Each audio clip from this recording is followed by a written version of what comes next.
महाकालेश्वर, जहां मृत्यु भी झुकती है मित्रों। आप अभी जो सुनने जा रहे हैं वह सिर्फ एक कहानी नहीं है। ये उस अद्वितीय शक्ति की गाथा है जिसने स्वयं समय को भी अपने अधीन कर लिया है। यह कोई मनगढ़ंत कल्पना नहीं, बल्कि एक अकाट्य सत्य है। उस पवित्र मंदिर की हकीकत जहां स्वयं मृत्यु भी नतमस्तक होती है। इसका नाम है महाकालेश्वर। सनातन धर्म की एक प्रसिद्ध कहावत है, अकाल मृत्यु वो मरे जो काम करे चांडाल का, काल भी उसका क्या करे जो भक्त हो महाकाल का। कालों के भी काल, भगवान महाकाल की महिमा वास्तव में अलौकिक और अद्भुत है। हमारे देश के विभिन्न कोणों में स्थित भगवान शिव के 12 ज्योतिर्लिंग अपनी दिव्यता और सनातन संस्कृति के महत्व के कारण अत्यंत दर्शनीय हैं। इन्हीं में से एक मध्य प्रदेश के उज्जैन में स्थित महाकालेश्वर मंदिर आज भी अनगिनत रहस्यों से घिरा हुआ है। उज्जैन की इस पावन भूमि पर भगवान शिव का यह रूप केवल पूजनीय ही नहीं, बल्कि अपने रौद्र रूप में भय उत्पन्न करने वाला भी है। हर मंदिर की अपनी एक कहानी होती है, लेकिन इस मंदिर की कहानी रहस्य, मृत्यु और चमत्कार के ताने बाने में कहीं उलझी हुई है। उज्जैन का महाकाल मंदिर कोई साधारण शिवलिंग नहीं है। यह भारत के 12 ज्योतिर्लिंगों में से एक है, लेकिन इसका महत्व बाकी सभी से कहीं अधिक है। ऐसा इसीलिए क्योंकि यहाँ स्वयं कालों के भी काल महाकाल विराजमान है। ऐसी मान्यता है कि जो इंसान महाकाल का नाम एक बार भी सच्चे मन से लेता है, उसके जीवन से डर और स्वयं मृत्यु भी पीछे हट जाते हैं। लेकिन क्या यह केवल गहरी आस्था का विषय है, या इसके पीछे कुछ ऐसे गहरे रहस्य छिपे हैं जिन पर स्वयं विज्ञान भी मौन है? इस मंदिर का वर्णन कई प्राचीन पौराणिक ग्रंथों में अत्यंत सुंदरता से किया गया है। देश विदेश से श्रद्धालु वर्ष भर यहाँ भगवान शिव के दर्शन करने आते हैं। परंतु दोस्तों, जितना महाकालेश्वर का मंदिर आमजन के बीच लोकप्रिय है, उससे कहीं ज्यादा यह अपने भीतर कई अनसुलझे रहस्यों को समेटे हुए है। तो यहाँ सबसे बड़ा सवाल यह उठता है कि आखिर वो कौन सी वजह थी जिसके कारण इस मंदिर में भस्म आरती इंसान की देह की राख से की जाती थी? और क्या आज भी यहाँ पर मनुष्य की देह की राख से ही भस्म आरती की जाती है? क्या यह सच है कि यहाँ काल को भी प्रवेश से पहले अनुमति लेनी पड़ती है? क्यों कहा जाता है कि यहाँ की आरती देखने मात्र से इंसान की आने वाली विपत्तियां टल जाती हैं? और वो कौन सी अनदेखी शक्ति है जो इस मंदिर से बाहर निकलते ही अदृश्य हो जाती है? इतिहासकार इसे केवल एक पौराणिक मान्यता बताते हैं, लेकिन साधु संत कहते हैं, जिसने महाकाल को देखा नहीं, उसने मृत्यु को कभी समझा ही नहीं। क्या कहीं यह मंदिर समय के नियमों को मोड़ने वाला कोई अदृश्य द्वार तो नहीं है?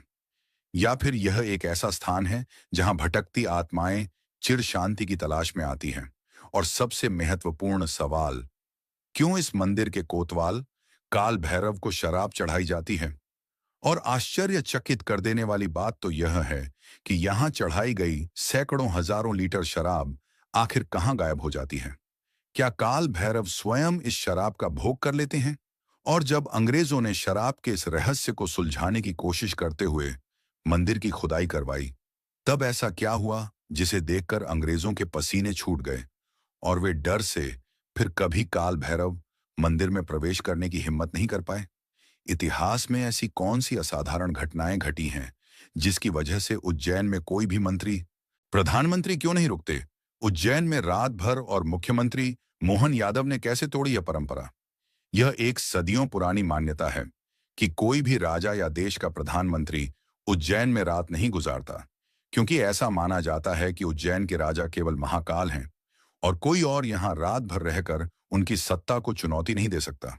हालांकि हाल ही में मध्य प्रदेश के मुख्यमंत्री मोहन यादव ने इस परंपरा को तोड़ा और उज्जैन में रात्रि विश्राम किया। आश्चर्यजनक रूप से उन्हें कोई अप्रिय घटना का सामना नहीं करना पड़ा, जिससे कई लोग इस परंपरा के पीछे के वास्तविक कारणों पर फिर से विचार करने लगे हैं। क्यों नहीं गुजरती महाकाल मंदिर के सामने से कोई बारात? एक और दिलचस्प रहस्य यह है कि महाकालेश्वर मंदिर के सामने से कोई बारात नहीं गुजरती है। इसके पीछे भी वही मान्यता है कि महाकाल उज्जैन के एकमात्र अधिपति हैं और उनके सामने कोई और दूल्हा अपनी बारात लेकर नहीं आ सकता। यह सदियों से चली आ रही एक अनोखी परंपरा है जो उज्जैन के लोग बड़े सम्मान के साथ निभाते हैं। क्यों भक्तों को अलग अलग रूपों में दर्शन देते हैं महाकालेश्वर मंदिर में भगवान शिव भक्तों को अलग अलग रूपों में दर्शन देते हैं, जिनमें भस्म आरती सबसे प्रमुख है। यह एक अद्भुत और अलौकिक अनुभव होता है, जहां शिव को जीवित रूप में भस्म अर्पित की जाती है। इसके अलावा त्योहारों और विशेष अवसरों पर भी महाकाल को विभिन्न रूपों में सजाया जाता है, जो भक्तों को भगवान की अद्भुत लीलाओं का अनुभव कराता है। मंदिर के विस्तारीकरण के दौरान मिले नर कंकालों का रहस्य क्या है? हाल ही में महाकालेश्वर मंदिर परिसर के विस्तारीकरण के दौरान पुरातत्व विभाग को कुछ नर कंकाल मिले, जिसने कई सवाल खड़े कर दिए हैं। इन कंकालों के पीछे कौन सा रहस्य छिपा है? क्या यह किसी प्राचीन युद्ध, किसी आपदा या किसी और अज्ञात घटना का प्रमाण है? यह अभी भी शोध का विषय बना हुआ है। महाकालेश्वर मंदिर का अद्भुत इतिहास, एक शिवभक्त राजा की कहानी। इन सभी रहस्यों को जानने से पहले आइए महाकालेश्वर मंदिर के इतिहास और उसके निर्माण की कहानी पर एक नजर डालते हैं, जो शिव पुराण की कथाओं में वर्णित है। बहुत समय पहले उज्जैन नगरी, जिसे प्राचीन काल में अवंतिकापुरी के नाम से जाना जाता था, में चंद्रसेन नाम के एक प्रतापी राजा राज करते थे। राजा चंद्रसेन सिर्फ पराक्रमी ही नहीं थे, बल्कि वे भगवान शिव के परम भक्त भी थे। उनका राजमहल सुबह शाम भगवान शिव की आराधना, रुद्राभिषेक और मंत्रोच्चारण से गूंजता रहता था। राजा चंद्रसेन की मित्रता शिव के परम गण मणिभद्र से थी। एक बार मणिभद्र जब उज्जैनी आए, तो उन्होंने चंद्रसेन को एक अद्भुत चिंतामणि भेंट की। यह कोई साधारण रत्न नहीं था। इसे धारण करने वाले के पास अपार ऐश्वर्य, यश और विजय स्वयं चले आते थे। इस मणि के प्रभाव से चंद्रसेन का वैभव चारों दिशाओं में फैल गया। वह न केवल शक्तिशाली राजा बन गए, बल्कि उनके नाम से शत्रु भी थर्राने लगे। लेकिन जैसा कि कहा जाता है, जहां वैभव होता है, वहां ईर्ष्या भी पीछे नहीं रहती। जब आसपास के राजाओं को इस चमत्कारी मणि के बारे में पता चला, तो वे इसे पाने की लालसा में जलने लगे। एक दिन रिपुरंजन और चंद्रभानु नामक राजाओं ने कुछ अन्य राजाओं के साथ मिलकर उज्जैनी पर चढ़ाई कर दी। युद्ध के नगाड़ों की गूंज से धरती थर्रा उठी। चंद्रसेन की सेना शत्रुओं की विशाल सेना के सामने काफी कमजोर थी, लेकिन राजा चंद्रसेन तनिक भी विचलित नहीं हुए। उन्हें विश्वास था कि उनकी शक्ति किसी मणि में नहीं, बल्कि महाकाल की भक्ति में है।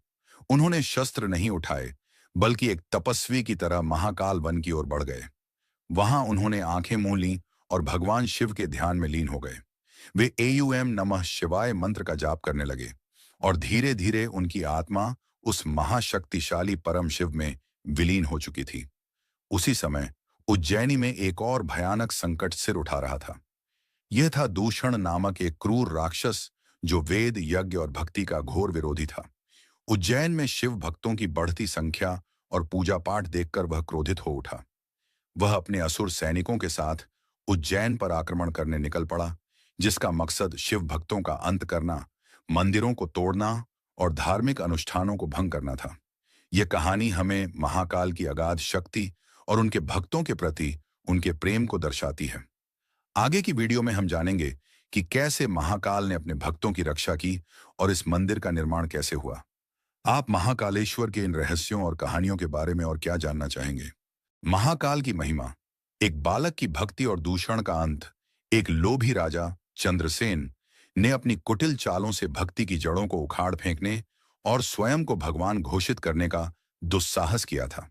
उसने अवंतिका, उज्जैन की भोली भाली जनता पर अकल्पनीय अत्याचार किए, जिससे पूरे शहर में हाहाकार मच गया।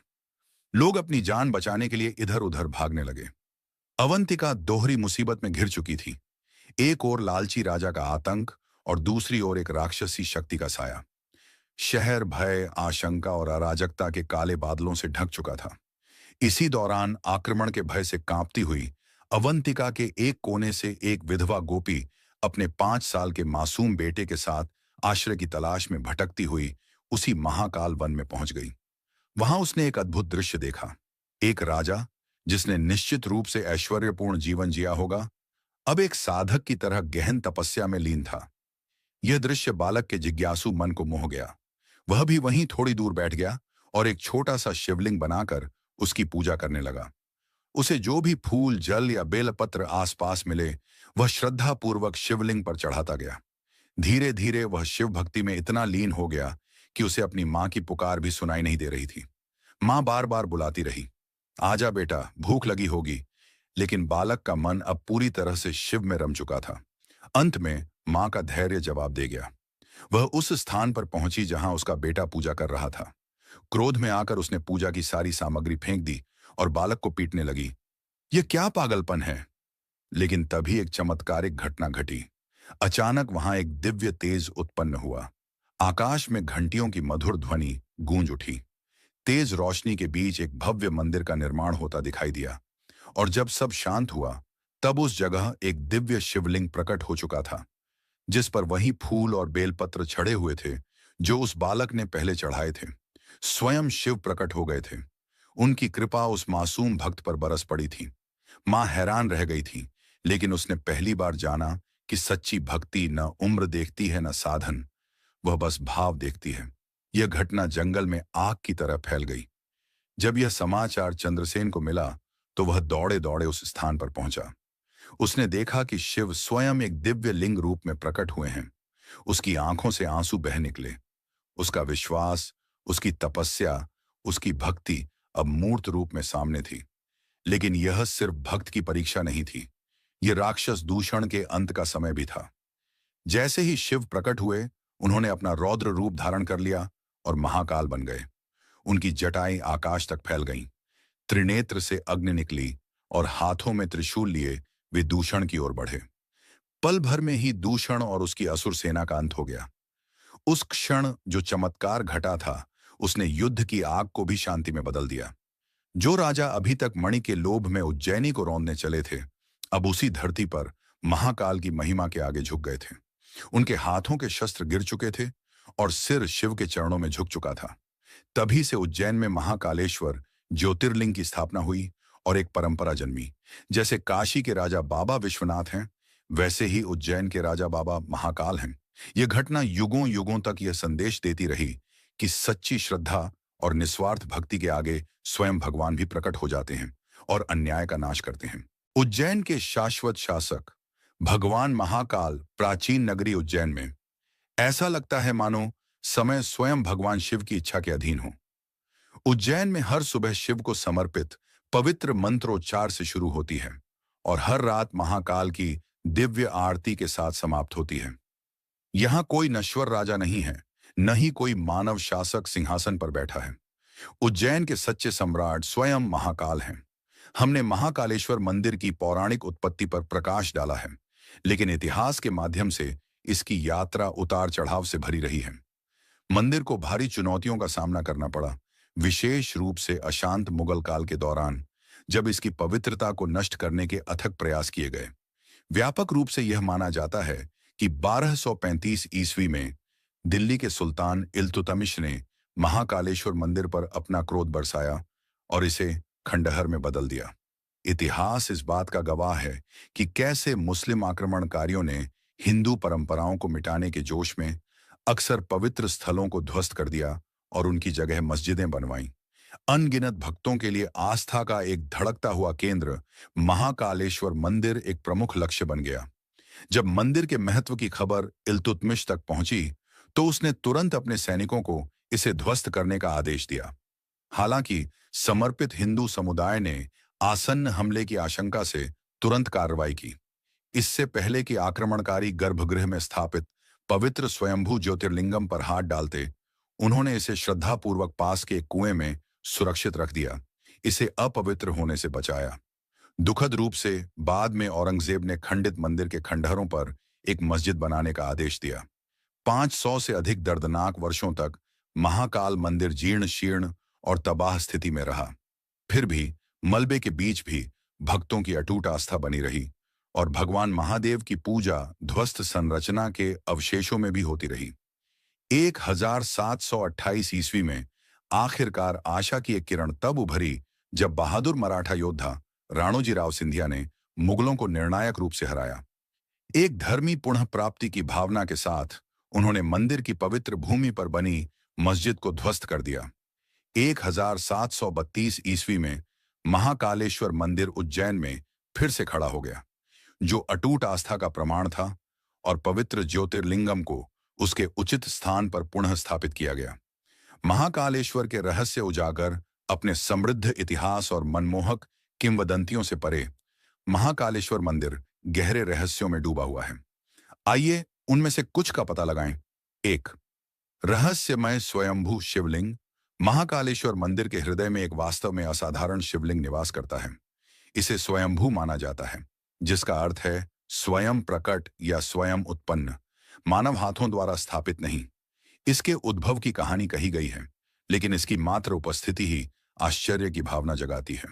हर भक्त जो मंदिर के पवित्र परिसर में कदम रखता है, उसे एक अनिर्वाचनीय आध्यात्मिक ऊर्जा का अनुभव होता है। एक आंतरिक विश्वास होता है कि शिवलिंग दिव्य शक्ति से स्पंदित है। भक्त दृढ़ता से मानते हैं कि महाकालेश्वर शिवलिंग में उनकी गहरी इच्छाओं को पूरा करने और उन्हें बुरी शक्तियों से सुरक्षा प्रदान करने की गहन शक्ति है। 2, पृथ्वी की ब्रह्मांडीय नाभि। दिलचस्प बात यह है कि कर्क रेखा महाकालेश्वर मंदिर के शिखर के ठीक ऊपर से गुजरती है, जिसके कारण इसे नाभि स्थल, पृथ्वी की नाभि के रूप में प्रतिष्ठित किया गया है। यह अद्वितीय भौगोलिक संरेखण इसके आध्यात्मिक महत्व को और बढ़ाता है। ब्रह्मांडीय ऊर्जा के एक महत्वपूर्ण केंद्र के रूप में इसकी स्थिति को मजबूत करता है। 3, गहन भक्ति की तीर्थ यात्रा। सावन मानसून का महीना के पवित्र महीने के दौरान दूर दूर से तीर्थयात्री महाकालेश्वर मंदिर में आते हैं। इस पवित्र महीने के दौरान सोमवार को महाकाल के दर्शन करना असाधारण रूप से शुभ माना जाता है, जिससे अपार आशीर्वाद मिलता है। यहाँ हर कण, धूल का हर दाना शिव की उपस्थिति से गूंजता है। यह सिर्फ एक मंदिर से कहीं अधिक है। यह भक्ति, आस्था और उत्साही प्रार्थना का एक उदात्त दरबार है, जहां भक्तों के कष्टों को शांति मिलती है, उनके बोझ कम होते हैं और अंततः उन्हें मोक्ष प्राप्त होता है। महाकालेश्वर मंदिर आशा की एक शाश्वत किरण के रूप में खड़ा है, एक ऐसा अभयारण्य जहां वास्तव में दिव्य निवास करता है। महाकालेश्वर एक रहस्यमय यात्रा। महाकालेश्वर ज्योतिर्लिंग उज्जैन में स्थित हिंदू धर्म के सबसे पवित्र और रहस्यमय स्थलों में से एक है। यह केवल एक मंदिर नहीं, बल्कि एक जीवंत किंवदंती है, जिसके कण कण में प्राचीन कथाएं और अनसुलझे रहस्य समाये हुए हैं। आइए इसकी कुछ सबसे अनूठी और विस्मयकारी विशेषताओं पर करीब से नजर डालते हैं। एकमात्र दक्षिणमुखी ज्योतिर्लिंग का रहस्य। महाकालेश्वर की सबसे असाधारण विशेषताओं में से एक यह है कि यह एकमात्र दक्षिणमुखी ज्योतिर्लिंग है। हिंदू धर्म में दक्षिण दिशा को मृत्यु, परलोक और मोक्ष से जोड़ा जाता है।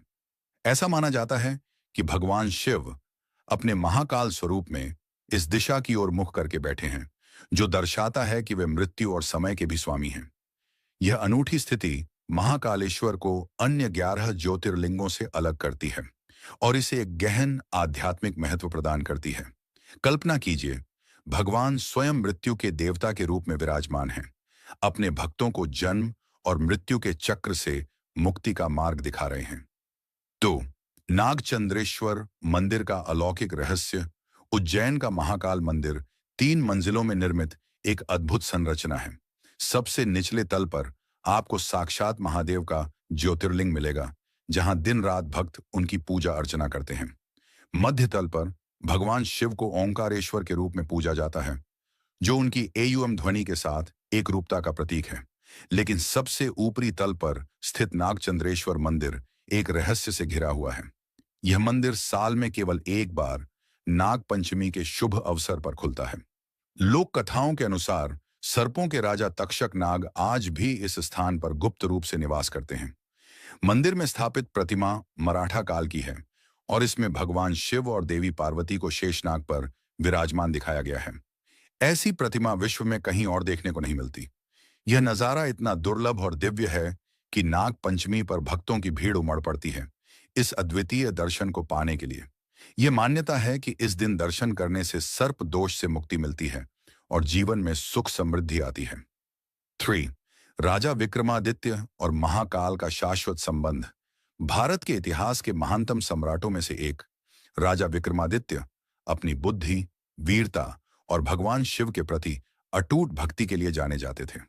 ऐसा माना जाता है कि विक्रमादित्य नियमित रूप से महाकालेश्वर मंदिर में भगवान महाकाल का आशीर्वाद लेने आते थे।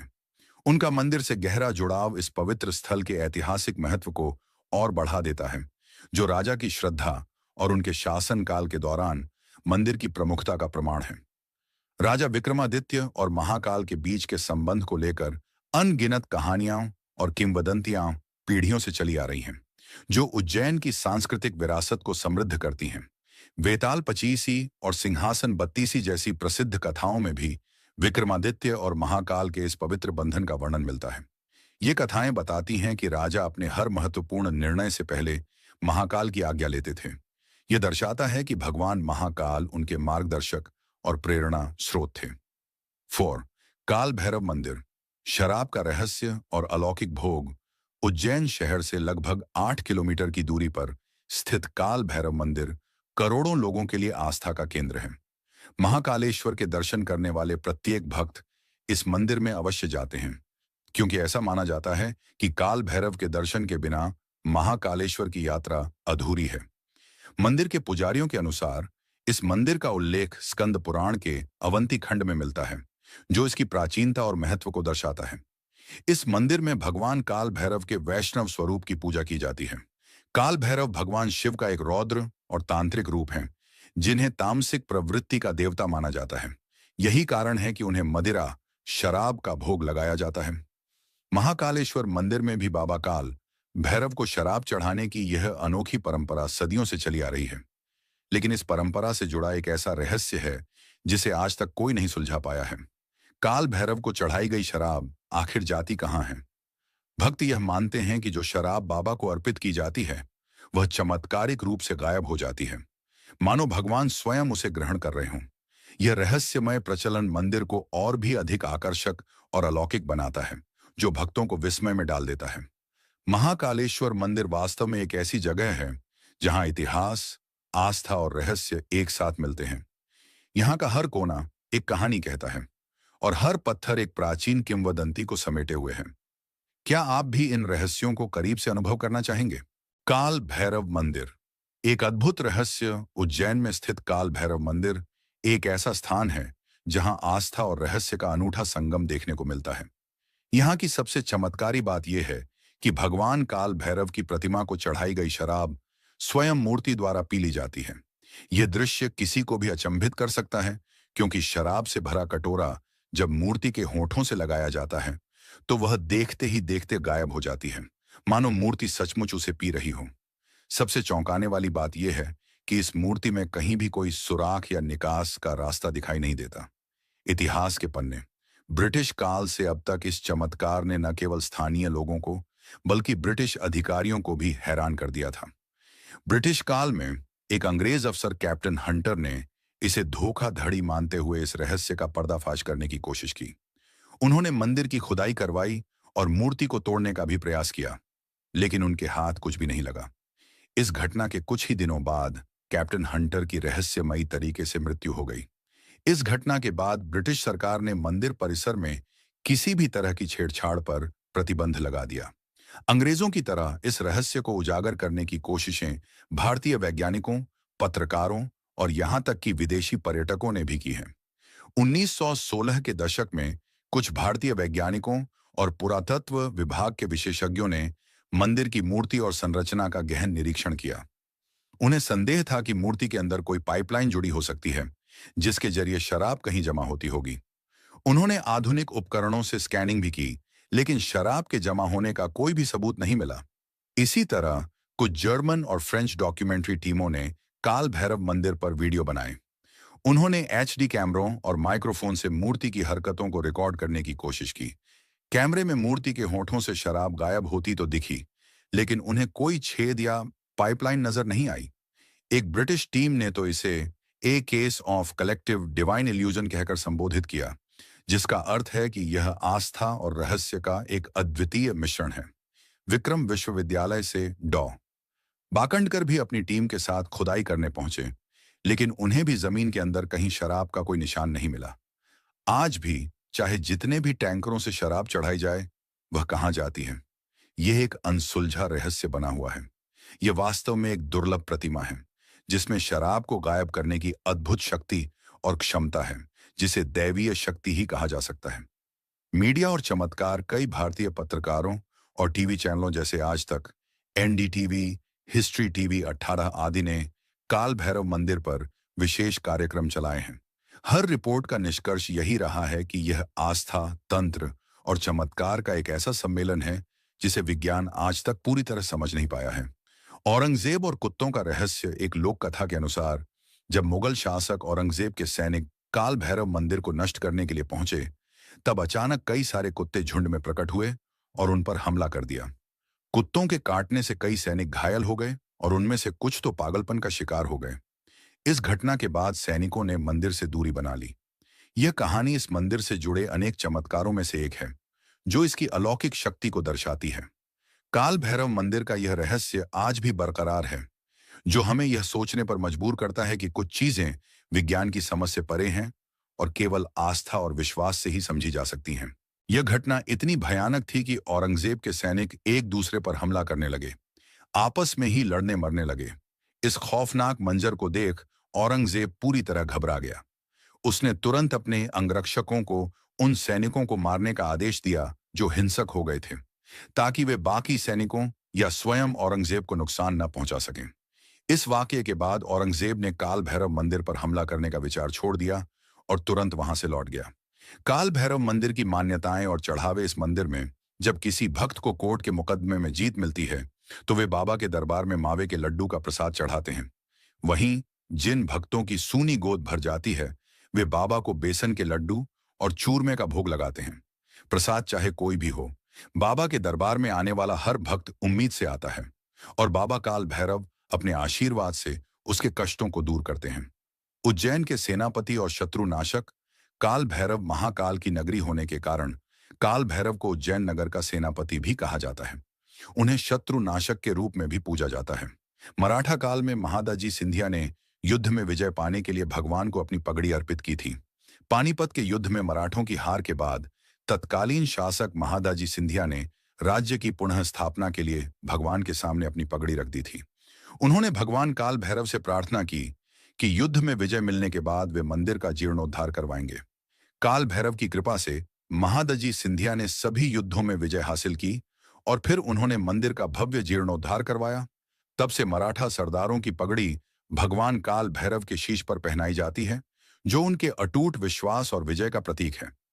भस्म आरती एक अलौकिक रहस्य। भारत के अधिकांश मंदिरों में भगवान की आरती दीपक की लौ से की जाती है, लेकिन महाकालेश्वर मंदिर में भगवान शिव की आरती भस्म की राख से होती है। भस्म किसी भी वस्तु का अंतिम रूप होती है, चाहे वह इंसान हो, लकड़ी हो या कोई भी वस्तु।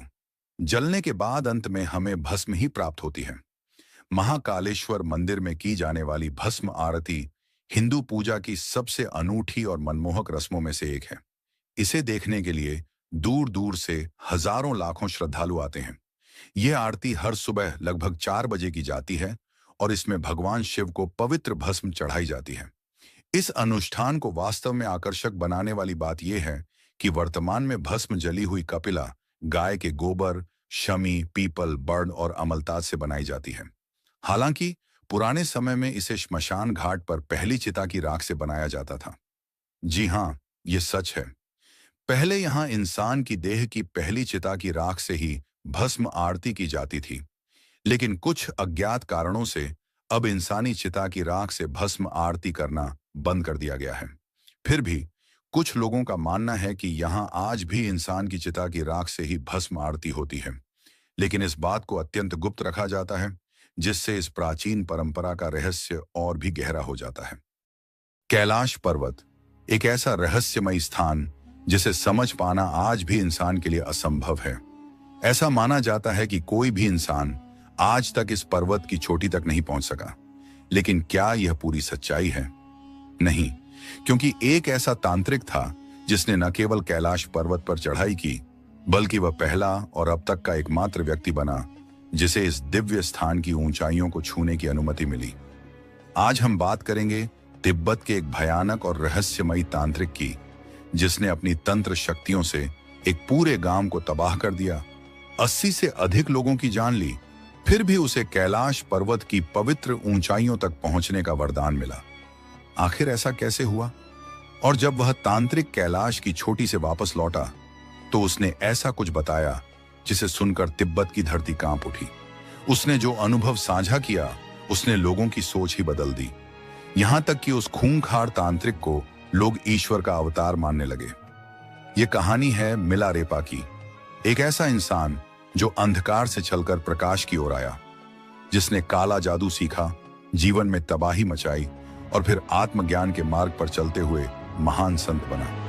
आज हम जानेंगे कि कैसे मिलारेपा बना एक खतरनाक तांत्रिक, कैसे उसने अपना जीवन बदला और कैलाश पर्वत पर आखिर उसने ऐसा क्या देखा जिसने उसका जीवन ही नहीं, पूरे तिब्बत का विश्वास बदल डाला। 11वीं शताब्दी के उत्तरार्ध में तिब्बत के दक्षिणी भाग में एक छोटे से गांव में एक बालक का जन्म हुआ जिसका नाम था थोपन। बाद में यही बालक मिला रेपा नाम से प्रसिद्ध हुआ। उसका बचपन सुख शांति और स्नेह से भरा था। वह अपने माता पिता का इकलौता पुत्र था और उसकी एक छोटी बहन भी थी। पारिवारिक जीवन खुशियों से भरा हुआ था, लेकिन जैसा कि कहा जाता है, समय कभी स्थिर नहीं रहता, और यही हुआ। जब मिलारेपा मात्र 7 वर्ष का था, तभी उसके पिता की अचानक मृत्यु हो गई। मृत्यु से पहले पिता ने एक वसीयत लिखी थी जिसमें चाचा चाची को यह जिम्मेदारी दी गई थी कि जब तक मिला बड़ा न हो जाए वे उसकी मां और परिवार की देखरेख करें और संपत्ति की रक्षा करें। लेकिन पिता की चिता ठंडी भी नहीं हुई थी कि चाचा चाची ने अपना असली रूप दिखा दिया। उन्होंने सारी संपत्ति हड़प ली और मिला रेपा व उसकी मां और बहन को नौकर बनाकर रख दिया। जिस घर में कभी खुशियां थीं, वहीं अब आंसुओं और अपमान का राज था। मिला रेपा की मां ने अपने बेटे से वादा किया, एक दिन वो इन अत्याचारों का बदला जरूर लेगी। और यही बना तंत्र की ओर उसके जीवन का पहला कदम। कभी जिन रिश्तों में अपनापन था, अब वही रिश्ते उनके लिए एक कैद खाना बन चुके थे। जिनकी जिंदगी कभी सम्मान से भरी थी, अब वे अपमान और दरिद्रता के अंधेरे में डूब चुके थे। मिलारेपा की मां, जो कभी गांव में एक प्रतिष्ठित महिला मानी जाती थी, आज अपमान और पीड़ा का जीवन जीने को मजबूर थी। समाज की चुप्पी उन्हें अंदर तक तोड़ चुकी थी। उन्होंने अपनी छिनी हुई संपत्ति को बार बार पाने की कोशिश की, लेकिन हर प्रयास असफल रहा।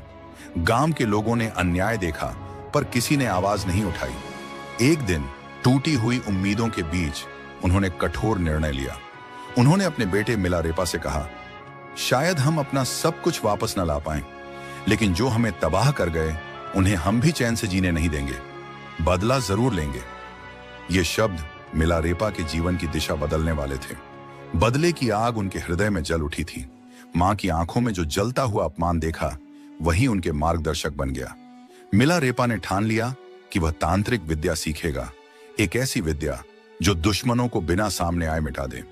इस तलाश में वह पहुंचे अपने अंतिम गुरु के पास, युंग, एक ऐसा भयावह तांत्रिक जिनकी सिद्धियां लोक और परलोक दोनों में विख्यात थीं।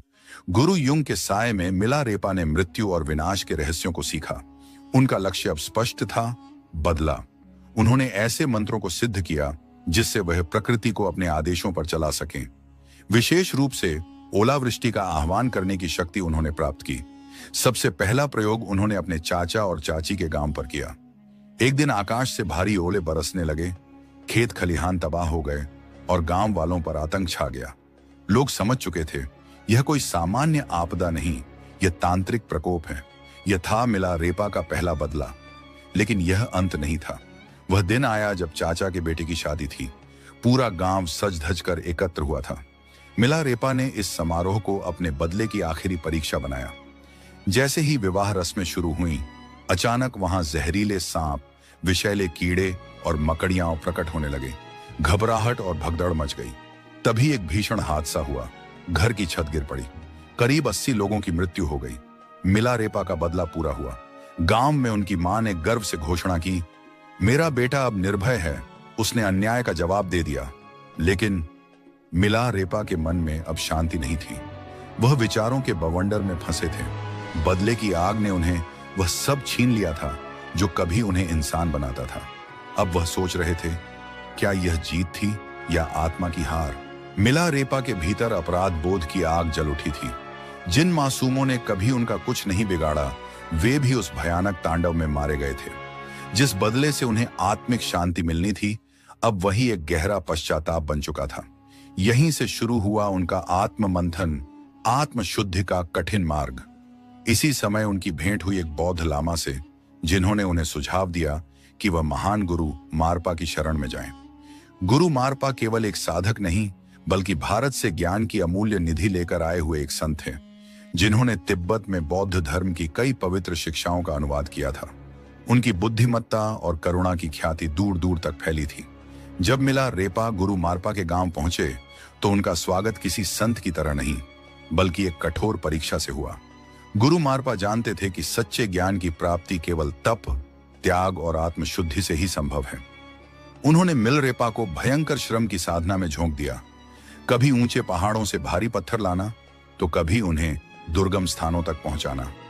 हर दिन की यह कठिन तपस्या भले शरीर को थका देती, लेकिन आत्मा को एक एक कर सभी पुराने दोषों से मुक्त कर रही थी। धीरे धीरे मिलरेपा ने गुरु की शिक्षाओं को न केवल सुना, बल्कि जीवन में उतारना शुरू किया। उनकी साधना अब सिर्फ शक्ति के लिए नहीं, आत्मा के शुद्धिकरण के लिए थी। गुरु मारपा की कठिन परीक्षाओं ने उन्हें एक नए मोड़ पर ला खड़ा किया, जहां शक्ति से अधिक करुणा और तंत्र से अधिक आत्मज्ञान का महत्व था। साधना के वर्षों बाद मिलारेपा ने बौद्ध धर्म के गूढ़ तत्वों को आत्मसात किया। उन्होंने अपने अतीत के पापों को स्वीकारा और उनके लिए गहन प्रायश्चित किया। अब वे वही तांत्रिक नहीं रहे जो विनाश की राह पर थे। अब वे एक संत बन चुके थे, जिनके अंदर ज्ञान, करुणा और आत्म शांति का प्रकाश था। यहीं से शुरू होती है उनके जीवन की अगली और अद्भुत यात्रा, कैलाश पर्वत की ओर।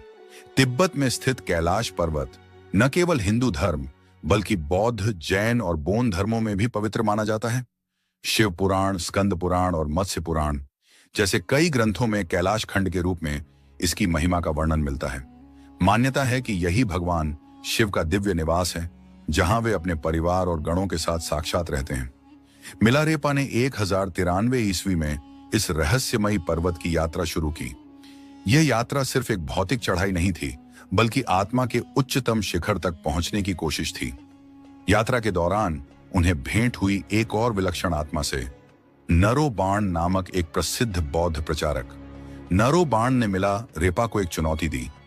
जो पहले कैलाश पर्वत की चोटी तक पहुंचेगा, वही सच्चा साधक कहलाएगा। अब यह सिर्फ एक चढ़ाई नहीं थी, यह एक आध्यात्मिक दौड़ थी, जो न केवल शरीर की ताकत बल्कि आत्मा की गहराई की परीक्षा लेने वाली थी। जो भी कैलाश पर्वत की चोटी तक पहुंचेगा, उसे इस पवित्र धाम पर आध्यात्मिक अधिकार प्राप्त होगा।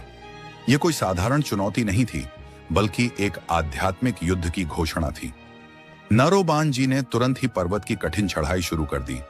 वे निरंतर आगे बढ़ते रहे, बर्फीले तूफानों और तीव्र हवाओं को चीरते हुए। दूसरी ओर मिलारेपा कुछ समय के लिए ध्यान मुद्रा में स्थिर हो गए, जैसे वह पर्वत की आत्मा से संवाद कर रहे हों। जब नरोबान जी चोटी के समीप पहुंचे, तभी सूर्य की पहली किरण उनके चेहरे पर पड़ी। यह कोई साधारण प्रकाश नहीं था।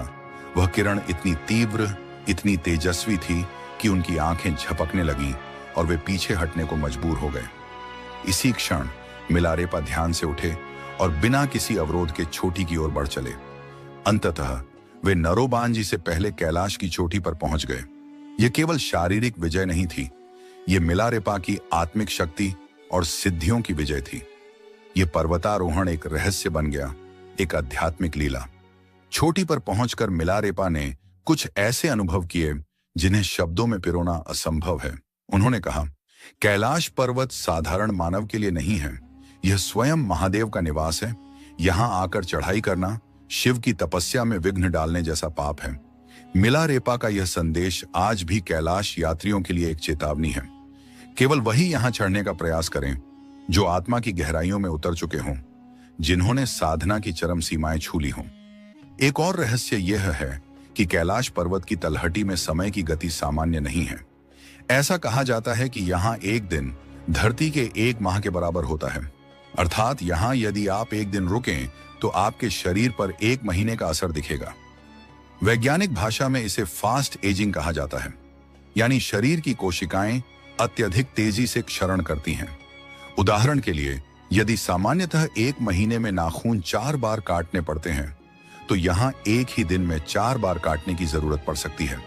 कैलाश की इस दिव्य यात्रा के बाद मिलारेपा की साधना एक नए शिखर पर पहुंच गई। उन्होंने आत्मज्ञान की वो ऊंचाइयां छू ली जहां से जीवन और मृत्यु का भेद मिट जाता है। उन्होंने अपने शिष्यों को भी ध्यान, तपस्या और गूढ़ विद्याओं की शिक्षा दी, ताकि वे भी आत्मा की रोशनी में प्रवेश कर सकें। इन्हीं आध्यात्मिक उपलब्धियों के बाद शुरू हुआ उनके जीवन का अंतिम अध्याय। एक दिन उन्हें एक ग्रामीण विवाह समारोह में आमंत्रित किया गया।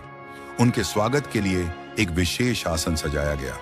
उसी समारोह में एक धनवान पंडित भी उपस्थित था, जो मिलारेपा की ख्याति से ईर्ष्या करता था। तैयारियों को देखकर हर कोई चकित था। जब मिलरेपा ध्यानमग्न मुद्रा में उस आसन पर बैठे, तो वहां उपस्थित एक घमंडी पंडित ने व्यंग्य से कहा, इस भिक्षु के लिए इतनी भव्य तैयारी, क्या यह मुझसे बड़ा ज्ञानी है?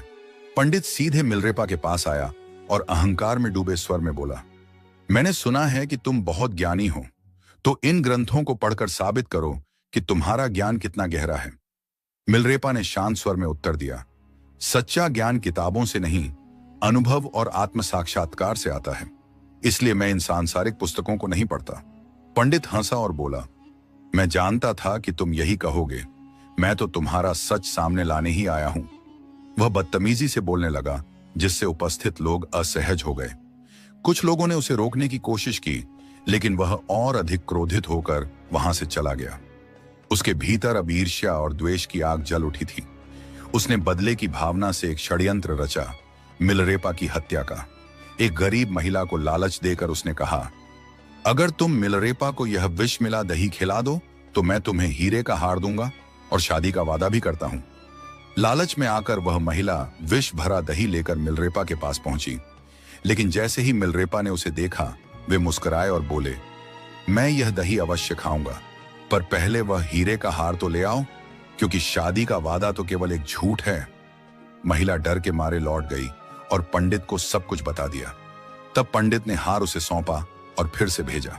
इस बार वह हार लेकर आई और मिलरेपा ने मुस्कुराकर वह विषयुक्त दही स्वीकार कर लिया। जैसे ही उन्होंने दही खाया, महिला रोते हुए उनके चरणों में गिर पड़ी और क्षमा मांगने लगी। मिलरेपा ने स्नेह से कहा, डर मत, मेरा समय पूरा हो गया है। यह केवल देह का अंत है, आत्मा का नहीं। वह महिला जो एक षड्यंत्र का हिस्सा बनी थी, अब मिलरेपा की शिष्या बन गई। मिलरेपा ने अपने सभी शिष्यों को एकत्र किया और कहा, मैं शीघ्र ही इस शरीर को त्यागने वाला हूं। मेरे अंतिम संदेश को सुनने स्वयं देवगण भी प्रतीक्षा कर रहे हैं। आकाश से पुष्पों की वर्षा होने लगी, सुगंधित हवाएं बहने लगीं और दिव्य संगीत गूंजने लगा। ऐसा प्रतीत हो रहा था मानो स्वयं सृष्टि उन्हें विदा देने आई हूं। अब आइए जानते हैं कुछ अनसुने तथ्य मिलरेपा के बारे में। मिलरेपा का अर्थ है कॉटन क्लैड, यानी सूती वस्त्र धारण करने वाला। वे सदा एक पतले सफेद वस्त्र में लिपटे रहते, जिसे रेपा कहा जाता है। यहां तक कि कठोर सर्दियों में भी वे ऐसा ही वस्त्र पहनते थे। उनकी तपस्या इतनी गहन थी कि बर्फीली गुफाओं में केवल बिच्छू घास खाकर जीवित रहे। इसी कारण कई चित्रों में उन्हें हरी त्वचा वाला दर्शाया गया है। मिलरेपा ने हिमालय की पवित्र चोटियों, झीलों और गुफाओं में साधना करते हुए 1 लाख से अधिक गीतों की रचना की थी। ये गीत उनके आत्मबोध, ध्यान और अनुभव की गाथाएं हैं, जो आज भी साधकों को राह दिखाते हैं। तो यह थी संत मिलरेपा की प्रेरणादायक गाथा, जो सिखाती है कि सच्चा ज्ञान न किताबों में है न पद में, वह तो आत्मा की गहराइयों से प्राप्त होता है। अपने विचार हमें कमेंट में जरूर बताएं। मिलते हैं जल्द ही एक नए प्रेरणादायक वीडियो में। जय हिंद, जय भारत। कैलाश पर्वत, एक अनसुलझा रहस्य जो विज्ञान की समझ से भी परे है। कैलाश पर्वत एक ऐसा स्थान जो सदियों से रहस्यों में डूबा हुआ है। यहाँ की कहानियां सिर्फ पौराणिक ग्रंथों तक ही सीमित नहीं हैं, बल्कि आधुनिक विज्ञान भी इस पर्वत के रहस्यों को समझने में असमर्थ है।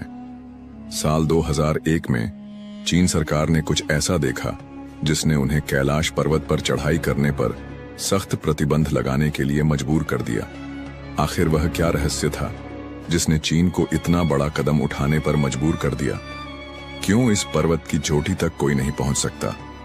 आज तक दुनिया की सबसे ऊंची चोटी माउंट एवरेस्ट पर हजारों पर्वतारोही सफलतापूर्वक चढ़ चुके हैं, लेकिन कैलाश पर्वत पर चढ़ने का प्रयास करने वाले या तो रास्ते में ही दम तोड़ देते हैं, या फिर कुछ वर्षों के भीतर रहस्यमयी परिस्थितियों में मृत्यु को प्राप्त हो जाते हैं।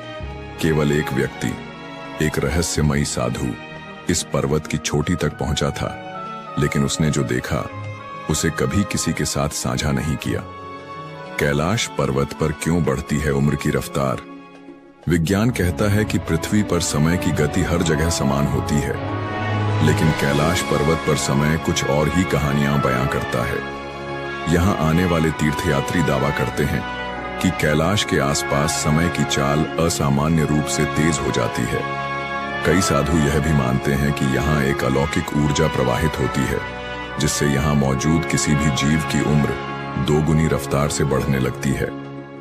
क्या यह किसी प्राचीन शक्ति का प्रभाव है या फिर कोई वैज्ञानिक रहस्य जिसे अभी तक दुनिया नहीं समझ पाई? क्या कैलाश पर्वत के नीचे छिपा है प्राचीन शंभाला नगर? तिब्बती बौद्ध ग्रंथों में वर्णन मिलता है कि कैलाश पर्वत के नीचे एक अदृश्य नगर बसा हुआ है, जिसे शंभाला कहा जाता है। यह कोई साधारण नगर नहीं, बल्कि एक दिव्य लोक माना जाता है, जहां केवल उच्च आत्मिक ऊर्जा वाले लोग ही प्रवेश कर सकते हैं। क्या सच में इस पर्वत के नीचे कोई ऐसी सभ्यता बसी हुई है जो आज भी दुनिया की नजरों से ओझल है? नासा की खोज, जिसने वैज्ञानिकों के होश उड़ा दिए। अमेरिकी अंतरिक्ष एजेंसी नासा ने जब कैलाश पर्वत की ऊंचाई और उसकी संरचना का अध्ययन किया, तो उन्हें कुछ ऐसा देखने को मिला जो किसी साधारण पर्वत में नहीं पाया जाता।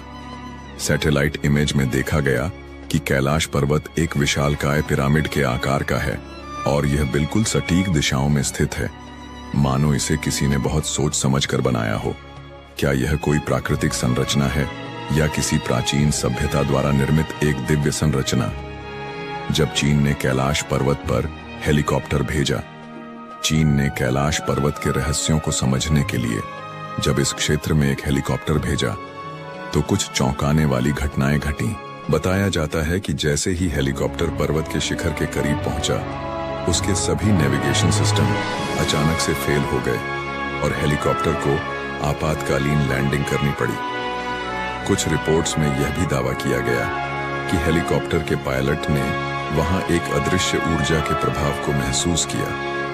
कुबेर की नगरी और कैलाश का दिव्य प्रभाव। हिंदू मान्यताओं के अनुसार कैलाश पर्वत के पास धन के स्वामी कुबेर की नगरी स्थित है, जहां अपार संपत्ति और दिव्य खजाने छुपे हुए हैं। यह भी कहा जाता है कि जो कोई भी इस पर्वत के आसपास आध्यात्मिक साधना करता है, उसे दिव्य दृष्टि प्राप्त होती है और उसकी सभी इच्छाएं पूरी हो जाती हैं।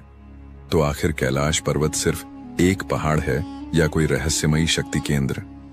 क्या यहाँ कोई प्राचीन सभ्यता मौजूद है या फिर यह कोई दैवीय संरचना है? इन सवालों के जवाब आज भी अनसुलझे हैं, लेकिन एक बात तो तय है, कैलाश सिर्फ एक पर्वत नहीं, बल्कि एक ऐसा रहस्य है जो हमारी समझ से कहीं परे है। कैलाश पर्वत आस्था, रहस्य और अद्भुत शक्तियों का केंद्र कहा जाता है कि जो व्यक्ति अपने जीवन में सत्कर्म और पुण्य अर्जित करता है, उसकी आत्मा को मृत्यु के उपरांत कैलाश पर्वत पर स्थान मिलता है।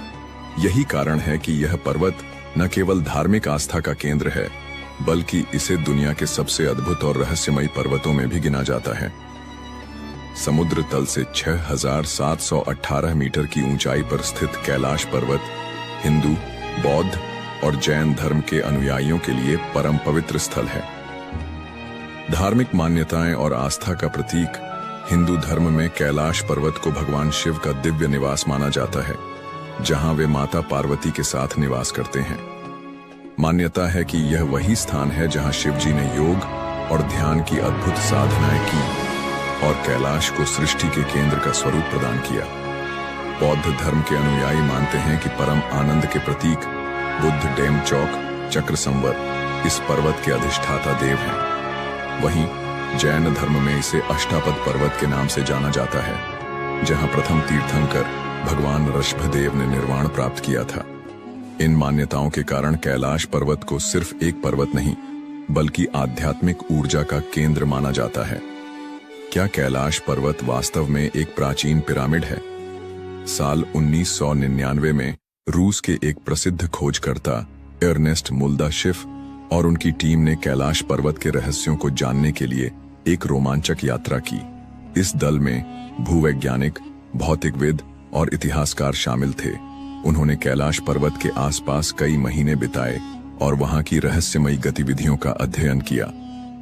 मुल्दाशिफ ने अपनी किताब Where Do We Come From में इस यात्रा के अनुभवों का उल्लेख किया, जिसमें उन्होंने दावा किया कि कैलाश पर्वत वास्तव में एक प्राचीन मानव निर्मित पिरामिड हो सकता है जो हजारों साल पहले किसी उन्नत सभ्यता द्वारा बनाया गया था। उनके अनुसार यह पर्वत अनेक छोटे छोटे पिरामिडों से घिरा हुआ है और एक विशेष ऊर्जा केंद्र के रूप में कार्य करता है।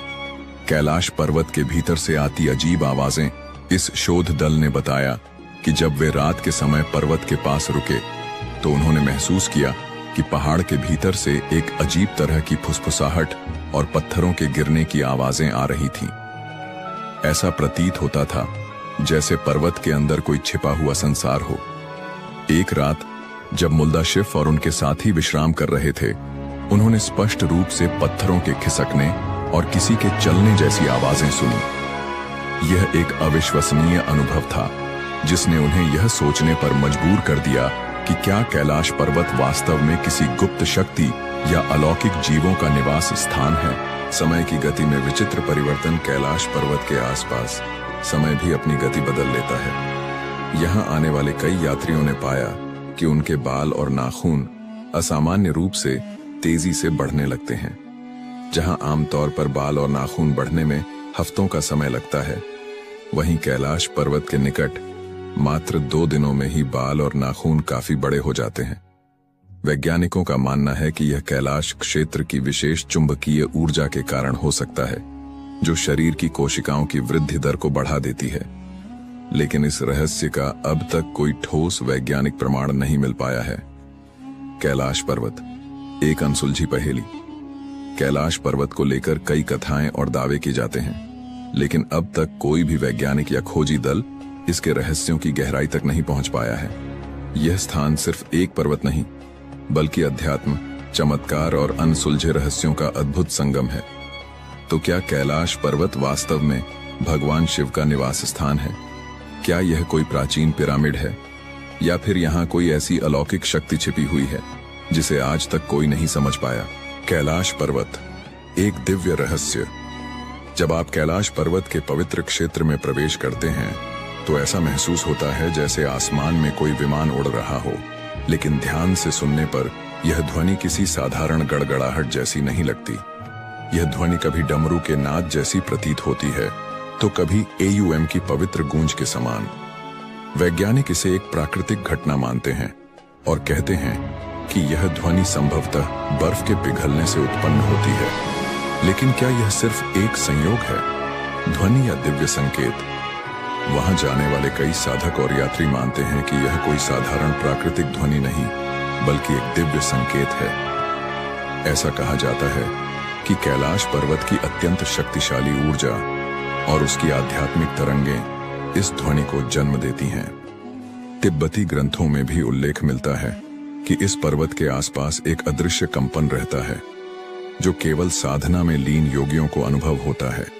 क्या यह केवल बर्फ के पिघलने की सामान्य ध्वनि है, या फिर AUM की अनाहत ध्वनि का एक चमत्कार? यह प्रश्न आज भी अनसुलझा है, और शायद यही कैलाश पर्वत के रहस्य को और भी गहराई से जोड़ता है। रात में चमकती अद्भुत रोशनियां, कैलाश पर्वत की रहस्यमयी घटनाएं केवल ध्वनियों तक सीमित नहीं हैं। कई यात्रियों ने दावा किया है कि उन्होंने रात के समय पर्वत के चारों ओर 7 अलग अलग रंगों की रहस्यमयी रोशनी देखी है। नासा के वैज्ञानिकों का मानना है कि कैलाश पर्वत के आसपास का शक्तिशाली चुंबकीय बल और वायुमंडलीय ऊर्जा मिलकर इस अद्भुत प्रकाश का निर्माण कर सकते हैं। लेकिन फिर भी यह प्रश्न बना रहता है, क्या यह केवल विज्ञान की व्याख्या के भीतर सीमित है, या फिर इस पवित्र पर्वत की दैवीय शक्तियों का कोई संकेत? हिम मानव, मिथक या वास्तविकता? क्या आपने हिम मानव या यति की कहानियां सुनी हैं? यह एक रहस्यमयी विशालकाय प्राणी है जिसे कैलाश पर्वत और हिमालय के दुर्गम क्षेत्रों में देखा गया है। वर्षों से इस क्षेत्र में रहने वाले लोग दावा करते हैं कि उन्होंने अपनी आंखों से इस विचित्र प्राणी को देखा है। लेकिन क्या यह एक विशाल भालू है, कोई अज्ञात जंगली मानव, या फिर किसी प्राचीन युग का अंतिम अवशेष? तिब्बती और नेपाली मान्यताओं के अनुसार यह हिम मानव कैलाश पर्वत के आसपास घूमता है और कभी कभी साधुओं और यात्रियों के दर्शन भी देता है। कुछ इसे एक भूरा भालू मानते हैं, तो कुछ इसे एक विलुप्त होती जाति का अंतिम अस्तित्व कहते हैं। यहाँ तक कि कुछ कथाओं में इसे एक शक्तिशाली जीव बताया गया है जो दुर्गम इलाकों में रहकर साधकों और तपस्वियों की रक्षा करता है। वैज्ञानिक इस रहस्य को सुलझाने की कोशिश कर रहे हैं। कुछ शोधकर्ताओं का मानना है कि हिम मानव वास्तव में निएंडरथल मानव के अवशेष हो सकते हैं जो अब भी इन बर्फीले क्षेत्रों में जीवित हैं। लेकिन यह केवल एक परिकल्पना है, क्योंकि आज तक हिम मानव के कोई ठोस प्रमाण नहीं मिले हैं। क्या कैलाश पृथ्वी का केंद्र बिंदु है? कई प्राचीन ग्रंथों और धार्मिक मान्यताओं के अनुसार कैलाश पर्वत को अक्षमहोर एक्सिस मुंडी कहा जाता है। यह वह स्थान माना जाता है जहां स्वर्ग और पृथ्वी का मिलन होता है। हिंदू धर्म, बौद्ध धर्म, जैन धर्म और बोन परंपरा में कैलाश को सृष्टि का केंद्र बताया गया है। तिब्बती ग्रंथों में उल्लेख मिलता है कि कैलाश पर्वत के चारों दिशाओं में 4 रहस्यमयी नदियां निकलती हैं जो 4 अलग अलग दिशाओं में बहती हैं। यह तथ्य आधुनिक वैज्ञानिकों को भी चौंकाता है, क्योंकि विश्व के किसी अन्य स्थान पर ऐसा प्राकृतिक घटनाक्रम नहीं पाया जाता। कैलाश पर्वत न केवल एक तीर्थ स्थल है, बल्कि यह एक ऐसा स्थान भी है जो समय, भौतिकी और आध्यात्मिकता के रहस्यों को अपने अंदर समेटे हुए है। क्या यह केवल एक पौराणिक कथा है या फिर इस स्थान पर वास्तव में कोई दिव्य शक्ति कार्य कर रही है? यह रहस्य आज भी अनसुलझा है। आपका क्या मानना है? क्या कैलाश पर्वत की यह ध्वनि मात्र एक प्राकृतिक घटना है या फिर यह किसी दैवीय शक्ति का प्रमाण? क्या हिम मानव सच में मौजूद है या यह केवल कहानियों और किंवदंतियों का हिस्सा है? और क्या कैलाश पर्वत पृथ्वी का आध्यात्मिक केंद्र है? इसका उत्तर खोजने के लिए हमें विज्ञान और आध्यात्मिकता के बीच संतुलन बनाना होगा। लेकिन एक बात निश्चित है, कैलाश पर्वत का रहस्य आज भी उतना ही गहरा है जितना हजारों साल पहले था। कैलाश पर्वत का अद्भुत रहस्य, समय की गति और रहस्यमय झीलें।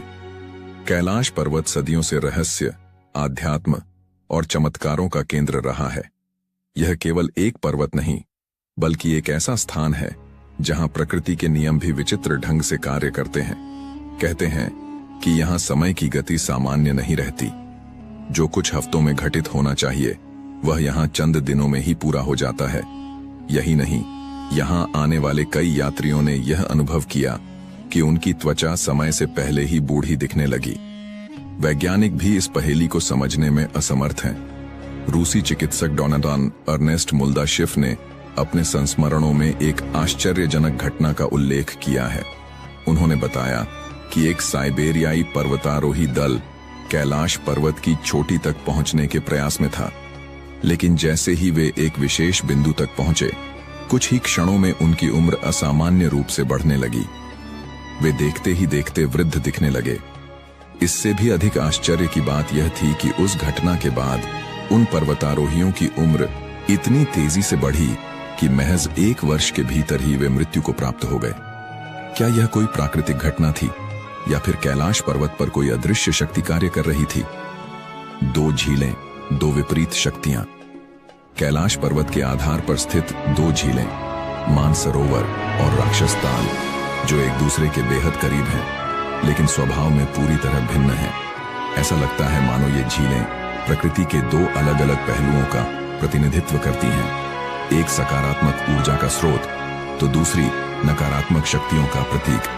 मानसरोवर झील को दुनिया की सबसे ऊंची मीठे पानी की झील माना जाता है। इसका पानी निर्मल, शांत और जीवनदायिनी ऊर्जा से भरा हुआ है। झील का आकार गोल है जो सूर्य की आकृति को दर्शाता है, और इसका जल इतना शुद्ध है कि इसमें स्नान करने से आत्मा तक पवित्र हो जाती है। आश्चर्य की बात यह है कि इतनी ऊंचाई पर स्थित होने के बावजूद यह झील कभी जमती नहीं और इसके जल में लहरें नहीं उठती। ऐसा माना जाता है कि इस झील के पास ध्यान करने से आत्मिक शांति की अनुभूति होती है। इसके ठीक विपरीत स्थित राक्षस ताल एक खारे पानी की झील है जहां जीवन का कोई अस्तित्व नहीं है। यह हमेशा अशांत रहती है, जैसे किसी दैवीय क्रोध या रहस्यमय शक्ति से ग्रसित हो। पौराणिक कथाओं के अनुसार यह झील रावण से जुड़ी हुई है।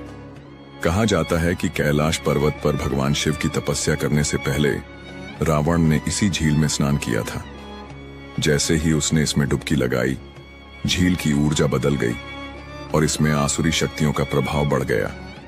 इसके बाद रावण की सोच में भी बदलाव आ गया और उसने अपनी इच्छाओं की पूर्ति के लिए शिव जी को प्रसन्न करने का कठोर संकल्प लिया। ये सोचने वाली बात है कि एक ही क्षेत्र में स्थित दो झीलें इतनी अलग क्यों हैं? क्या यह महज एक संयोग है या फिर कैलाश पर्वत की दिव्यता का कोई गूढ़ रहस्य? रहस्यमय ध्वनि और अनसुनी घटनाएं जो लोग कैलाश पर्वत और मानसरोवर झील के करीब जाते हैं, वे अक्सर एक अनोखी ध्वनि सुनने की बात कहते हैं। यह ध्वनि किसी पवित्र मंत्र या गूंजती हुई ओमकार की तरह प्रतीत होती है। वैज्ञानिक इसे प्राकृतिक घटनाओं का परिणाम मानते हैं, लेकिन कई साधु और तपस्वी इसे देवताओं की उपस्थिति का संकेत बताते हैं। इसके अलावा कुछ तीर्थ यात्रियों ने यह भी दावा किया है कि जब वे कैलाश पर्वत की परिक्रमा कर रहे थे तो उन्होंने रहस्यमय छायाओं और प्रकाश पुंजों को देखा। कुछ लोगों का मानना है कि यह देवताओं का निवास स्थान है, जहां आम मनुष्यों का पहुंचना संभव नहीं। क्या कैलाश पृथ्वी पर एक दिव्य लोक है? कई विद्वानों और आध्यात्मिक गुरुओं का मानना है कि कैलाश पर्वत केवल एक भौगोलिक संरचना नहीं, बल्कि एक दिव्य लोक है।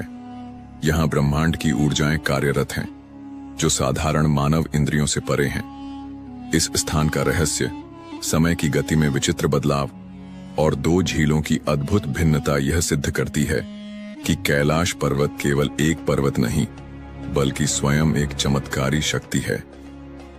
आपका क्या मानना है? क्या कैलाश पर्वत सच में एक अदृश्य शक्ति का केंद्र है, या यह महज हमारी कल्पना का हिस्सा है? रहस्यमय कैलाश पर्वत, जहां विज्ञान भी चौंक जाता है। कैलाश पर्वत, जिसे भगवान शिव का दिव्य निवास कहा जाता है, सदियों से आस्था, रहस्य और अध्यात्म का केंद्र बना हुआ है। इस पवित्र पर्वत पर चढ़ाई करने की अंतिम कोशिश वर्ष 2001 में हुई थी, जब चीन ने अपनी ओर से स्पेन की एक पर्वतारोही टीम को इसकी चोटी तक पहुंचने की अनुमति दी थी। लेकिन आश्चर्य की बात यह है कि अत्याधुनिक उपकरणों और पूरी तैयारी के बावजूद यह टीम भी कैलाश की चोटी तक नहीं पहुंच सकी। ऐसा कहा जाता है कि यह केवल एक पर्वत नहीं, बल्कि एक दैवीय शक्ति का केंद्र है, जहां साधारण मानव के लिए प्रवेश करना संभव नहीं। इसी मान्यता के चलते चीन ने भी इस पर्वत पर चढ़ाई करने पर पूरी तरह से प्रतिबंध लगा दिया। क्यों है कैलाश पर्वत अद्भुत? कैलाश हमें यह याद दिलाता है कि दुनिया में कुछ चीजें इंसानी दायरे से बाहर होती हैं। केवल भौतिक शक्ति से इस पर्वत को जीतना संभव नहीं, बल्कि यहाँ पहुंचने के लिए आध्यात्मिक ऊर्जा और परम चेतना की आवश्यकता होती है। शायद यही कारण है कि आज तक कोई भी इसकी चोटी पर पैर नहीं रख सका। कैलाश की रहस्यमयी छाया, स्वस्तिक और AUM का प्रकट होना, कैलाश पर्वत पर घटने वाली कुछ घटनाएं विज्ञान को भी चुनौती देती हैं। जब सूर्य इस पर्वत के पीछे ढलता है तो इसकी छाया में एक अद्भुत स्वस्तिक का प्रतीक उभरता है। यह वही स्वस्तिक है जिसे हिंदू धर्म में शुभता और समृद्धि का प्रतीक माना जाता है। यह दृश्य ऐसा प्रतीत होता है जैसे भगवान शिव और सूर्यदेव के बीच कोई आध्यात्मिक संवाद स्थापित हो रहा हो। इसके अलावा जब कैलाश पर्वत पर बर्फ गिरती है तो उसकी संरचना से दक्षिण दिशा से देखने पर AUM, ओम का दिव्य चिन्ह उभरता है। यह वही AUM है जो ब्रह्मांड की आदिशक्ति और चेतना का प्रतीक माना जाता है। इस दृश्य को देखकर ऐसा लगता है मानो स्वयं प्रकृति और आध्यात्मिकता का संगम इस पर्वत पर सजीव हो उठा हो। क्या कैलाश पर्वत स्वर्ग की सीढ़ी है? प्राचीन ग्रंथों में कहा गया है कि कैलाश पर्वत केवल एक पर्वत नहीं, बल्कि स्वर्ग और पृथ्वी के बीच एक पवित्र धुरी है। रामायण के अनुसार रावण ने इस पर्वत पर स्वर्ग तक पहुंचने के लिए एक सीढ़ी बनाने का प्रयास किया था। हालांकि भगवान शिव की कृपा से यह प्रयास असफल रहा। महाभारत में भी इसका उल्लेख मिलता है, जहां पांडव और द्रौपदी मोक्ष प्राप्ति के लिए कैलाश पर्वत की ओर बढ़ते हैं। यह माना जाता है कि जो भी इस पर्वत के रहस्यों को समझने और आत्मसात करने में सफल होता है, वह जन्म मृत्यु के चक्र से मुक्त होकर परम धाम की ओर चला जाता है। क्या कैलाश एक ऊर्जा स्तंभ है? कुछ वैज्ञानिकों का मानना है कि कैलाश पर्वत केवल एक साधारण पर्वत नहीं, बल्कि एक ऊर्जा स्तंभ, एनर्जी एक्सिस है, जिससे एक अदृश्य कंपन, वाइब्रेशनल फ्रीक्वेंसी निकलता है। कुछ लोगों का तो यह भी दावा है कि कैलाश पर्वत के पास पहुंचने पर समय का एहसास बदलने लगता है। यात्री बताते हैं कि यहाँ घड़ियां तेज चलने लगती हैं, शरीर पर अजीब ऊर्जा का प्रभाव महसूस होता है और यहाँ तक कि कई लोगों के बाल और नाखून असामान्य रूप से तेजी से बढ़ने लगते हैं। क्या कैलाश इंसान की पहुंच से परे रहेगा?